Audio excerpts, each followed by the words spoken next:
Bonjour, ce matin je vous écrivais sur le portail du Lion de ce 8 août. Je reviens dessus ici avec une précision sur les énergies qui sont chargées par la présence du Père. Alors ça résonnera pour certains d'entre vous, pour tout le monde en partie. Pourquoi? Parce que le Père, ce soleil dans notre vie qui en sa place fait état de protecteur. Le soleil qui vient nous brûler, nous secouer, en ce moment-là, ça dure. Cette année, on a remarqué, l'été était là plus tôt, etc. Tout ça, ça a une incidence, tout ça, ça veut dire plein de choses. Le Père qui est censé nous offrir la sécurité. C'est là où je veux en venir. Et justement, il y a cette espèce de double influence qui nous met aussi en danger, et pas que. Euh, c'est bien d'elle qu'il s'agit. Comment se sentir en sécurité face au temps incertain qu'on vit maintenant. Uranus tient sa place dans le signe du taureau, certes, et qui plus est dans le nœud nord de la Terre, pour encore un an, plus d'un an. Venant secouer ainsi notre zone de confort, le cocon que l'on a pu se créer, la matérialité, la zone de travail aussi, c'est possible. Nous poussant chacun à se sécuriser, se prendre en main. Nous pouvons voir apparaître une personne qui nous est chère, un patron, jouer ce rôle de Uranus, comme pour nous pousser à, à vous devoir. Je vous laisse libre de définir qui joue ce rôle pour vous-même selon ce que vous vivez.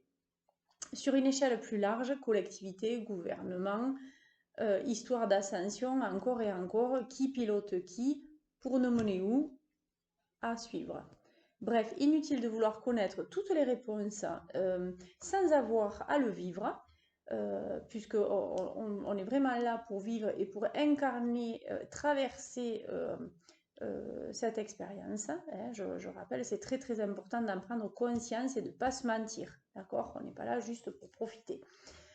C'est ok, on se sent comme un pilote automatique, d'accord? Lâché quelque part dans l'univers, naviguant, on ne sait pas trop où, ni vers où, ni quand, ni comment, enfin c'est un peu flou. Ça fait peur, c'est normal. La zone est une plaie géante pour certains. L'atterrissage se fera tôt ou tard. N'en doutons pas, hein. On arrivera bien à quelque part. Il y a une suite qui nous attend. Il ne faut pas rester bloqué là-dessus. Il faut même envoyer de la lumière et imaginer, hein, visualiser surtout que voilà, c'était déjà terminé, on est passé à autre chose. Se gérer sera l'action prioritaire pour mieux vivre ce passage étroit dans lequel nous nous trouvons. Hein, c'est comme un gros vortex, on est dedans, là on avance, mais ça va tout doucement. Et pourtant, ça va peut-être plus vite que ce qu'on croit.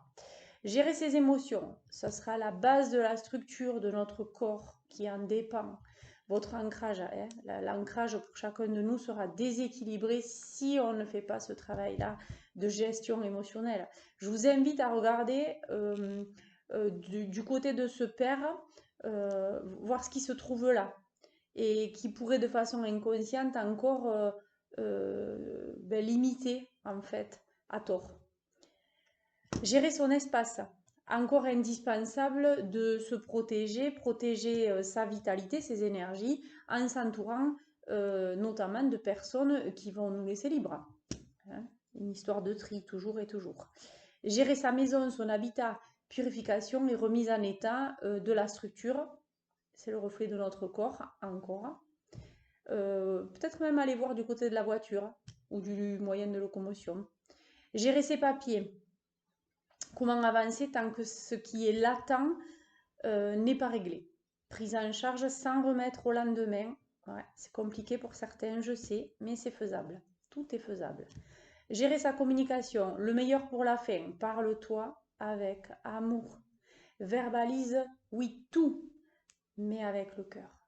Tu mérites un discours posé, honnête et affranchi. Bref, prends soin de toi. Je reste à ta disposition pour un rendez-vous gestion émotionnelle. Ne reste pas bloqué, prends rendez-vous et libère-toi. lumineuse pensée vers toi.